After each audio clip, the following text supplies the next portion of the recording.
lá o título está escrito exames especiais, porque dentro desse título tem alguns procedimentos que a gente faz para bases diagnósticas de algumas situações, e nesse primeiro momento nós vamos tratar da gasometria arterial, tá bom?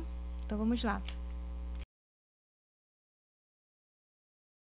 O funcionamento orgânico normal do corpo em si, ele depende fundamentalmente do equilíbrio hidroeletrolítico e ácido básico, e também das trocas gasosas pulmonares.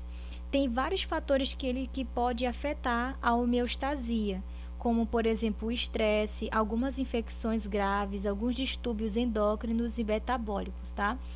A coleta de sangue arterial, basicamente, ela, para análise dos gases sanguíneos, ele tem como objetivo avaliar, como está escrito aqui, que deixa eu pegar aqui, avaliar a adequação da oxigenação, né, como é que está esse oxigênio no sangue, da ventilação pulmonar e do estado ácido básico desse paciente, tá?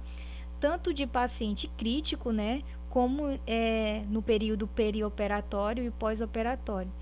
Já a análise desses gases venosos, ele fornece informações sobre a extração de oxigênio nos tecidos e, consequentemente, o estado de metabolismo celular desse paciente. Existem alguns exames gasométricos que fornecem esses exames, basicamente, eles fornecem as seguintes informações: o pH desse sangue, tá? Se está ácido, se está básico. Vale ressaltar que o sangue é o pH básico, que fica em torno de 7. A pressão parcial de oxigênio desse sangue, a pressão de gás carbônico desse sangue parcial, né? E o bicarbonato, que ele é responsável também pelo equilíbrio ácido básico também. Também é possível observar, né, o excesso de bases ou déficit dessas bases que vai equilibrar o pH também. Também é possível verificar a questão da saturação de oxigênio, tá?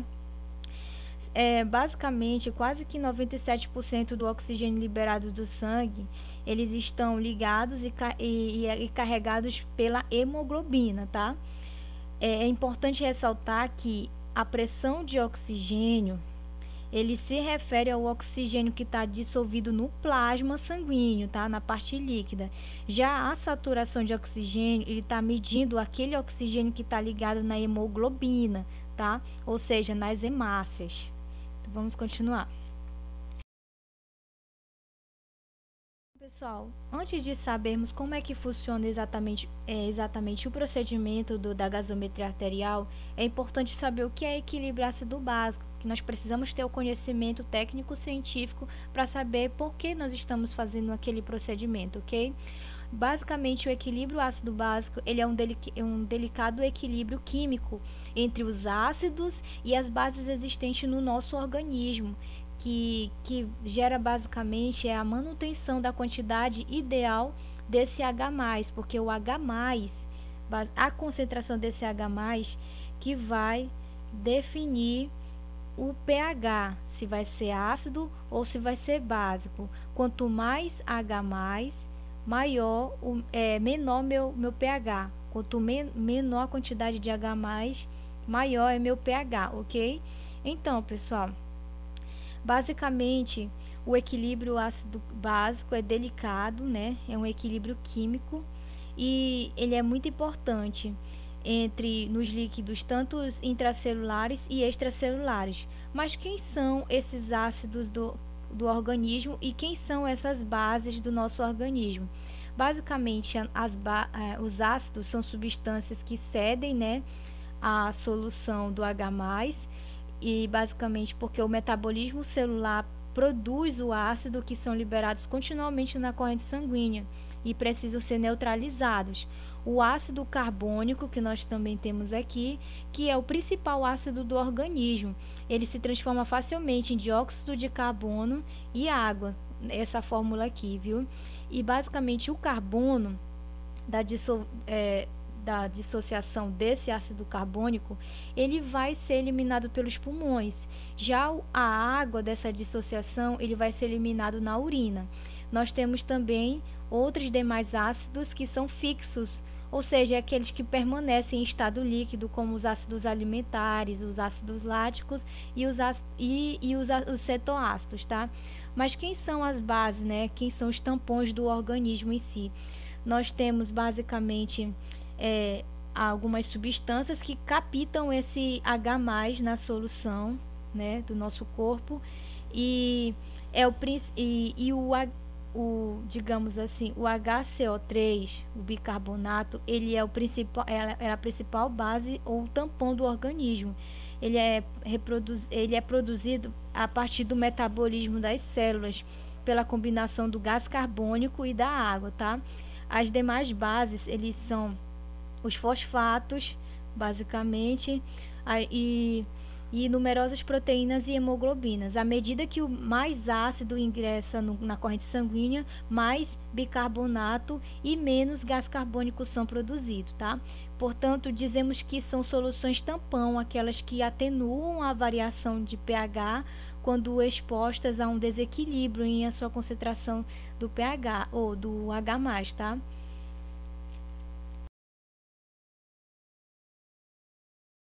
Existem três sistemas de participação da regulação do equilíbrio do ácido básico, né? Nós temos o sistema químico de tampões de ácido básico, que, conforme explicado, ele é considerado a primeira linha de defesa contra as variações de pH, né? Que é a água mais o gás carbônico, que pode se transformar em bicarbonato e assim vai. E o bicarbonato, ele pode, o ácido carbônico, perdão, ele pode se dissociar em ácido, o bicarbonato, que ele pode se dissociar em ácido carbônico e H+. Essa é a solução tampão. Nós temos também a regulação também respiratória, que o centro respiratório, ele regula a quantidade de gás carbônico expirado através do controle da nossa frequência e da profundidade da respiração. À medida que a concentração de gás carbônico diminui, o sangue ele vai se tornando mais básico, tá? E aí, conforme a concentração de gás carbônico aumenta, o sangue ele vai se tornando mais ácido. Nós temos outra situação, outro sistema, que é a regulação renal, que ele é basicamente mais lento, né? Que é a excreção de excesso de ácido em vários dias, basicamente, que é através dos túbulos renais, que absorvem sódio e H+, e promove o aumento ou a diminuição da concentração desse ácido carbônico no plasma, tá? São os três sistemas que vai participar do equilíbrio ácido. Pessoal, nos cuidados na pré-analítica, é o seguinte: a amostra de sangue arterial ele pode ser realizada através da punção arterial ou pela retirada do sangue de catéteres, né, instalado previamente em uma artéria, tá? Nós temos alguns cuidados que devem ser tomados, né, para poder fazer essa punção. Que antes da punção nós devemos realizar o teste de Allen, que é para avaliar o fluxo sanguíneo da mão, né?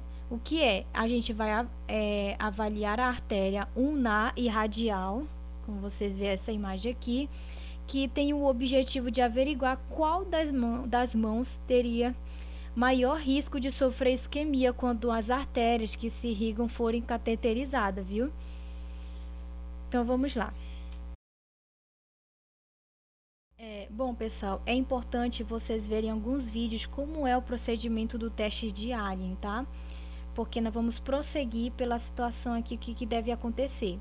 Em seguida, depois que a gente observa o local, nós vamos limpar a região, né, com uma solução antisséptica, né, e palpar a artéria a ser pulsionada, tá? Depois nós vamos pulsionar com a agulha, posicionada em ângulo de 90 graus, que tem que ter com a pele, e conectada a uma seringa que tem que ser pré-heparinizada, ou seja, para não ocasionar uma coagulação do sangue dentro dessa seringa, tá?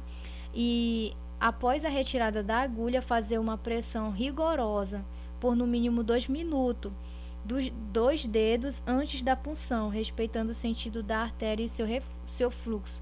Por que essa pressão rigorosa? Porque como é um sangue arterial, ele vai ficar pulsando ali naquele local e a gente precisa colocar pressão para estancar a hemorragia, tá? Depois nós vamos expelir todas as bolhas de ar da amostra de sangue contida na seringa, né, de 1 a 3 ml, porque o ar ele pode alterar os valores dos gases arteriais e tampar a seringa em seguida. As amostras elas vai ter que ser encaminhada imediatamente ao laboratório ou ser refrigerada na possibilidade de fazê-lo imediatamente essa situação, tá? Pessoal, nessa imagem vocês observam duas situações aqui, das duas características do sangue venoso e do sangue arterial, tá? Que o sangue venoso é aquele que é pobre em oxigênio, só que ele é rico em dióxido de carbono. A coloração do sangue venoso ela é mais escura e a representação normalmente é azul, tá? E os vasos sanguíneos basicamente circula são os capilares, as veias cava superior e inferior. Já o sangue arterial, os gases são ricos em oxigênio, e pobre em dióxido de carbono. A cor desse sangue arterial ele é vermelho vivo e a representação dela é normalmente vermelha, a cor dela, coloração, representação, tá? Na verdade, a apresentação. E os vasos é aquelas que circulam nas veias pulmonares, na artéria aorta, nas artérias e nos capilares, tá? Bom, pessoal, quando a gente fala da fase pós-analítica, nós estamos nos referindo à interpretação dos resultados, que os valores de normalidade da gasometria arterial e venosa, elas estão ilustradas aqui nessa tabela, no qual essa tabela mostra quais são as características do sangue arterial e venoso e aqui os valores que devem ser encontrados, né? A gente encontra aqui se o pH, ele na verdade do sangue ele é ligeiramente alcalino, mas se ele estiver dentro das faixas citadas, ele não tem nenhum desvio, ou seja, não pode ser nem acidose nem alcalose, né, desse sangue. E a pressão de oxigênio, se estiver acima de 45, pode indicar uma retenção de gás carbônico, né? Na verdade, com a consequência da redução do pH, que aí pode levar a uma acidose respiratória, né? Mas se for abaixo de 35, pode indicar que está havendo uma eliminação excessiva desse gás carbônico através da hiperventilação, né? E o pH ele pode se elevar, levando à questão da alcalose respiratória. Nós temos o bicarbonato também, que também faz parte da solução tampão, que a acidose metabólica ela pode ocorrer quando o bicarbonato está abaixo e o gás carbônico, a pressão de gás carbônico está normal. E a alcalose metabólica ela pode ocorrer quando o bicarbonato está elevado e o gás carbônico está normal, tá? Bom, pessoal, então assim termina essa aula sobre gasometria arterial e venosa. E não se esqueçam de estudar o livro texto de vocês, tá bom? Sobre exames especiais dessa disciplina base diagnóstica. Obrigada.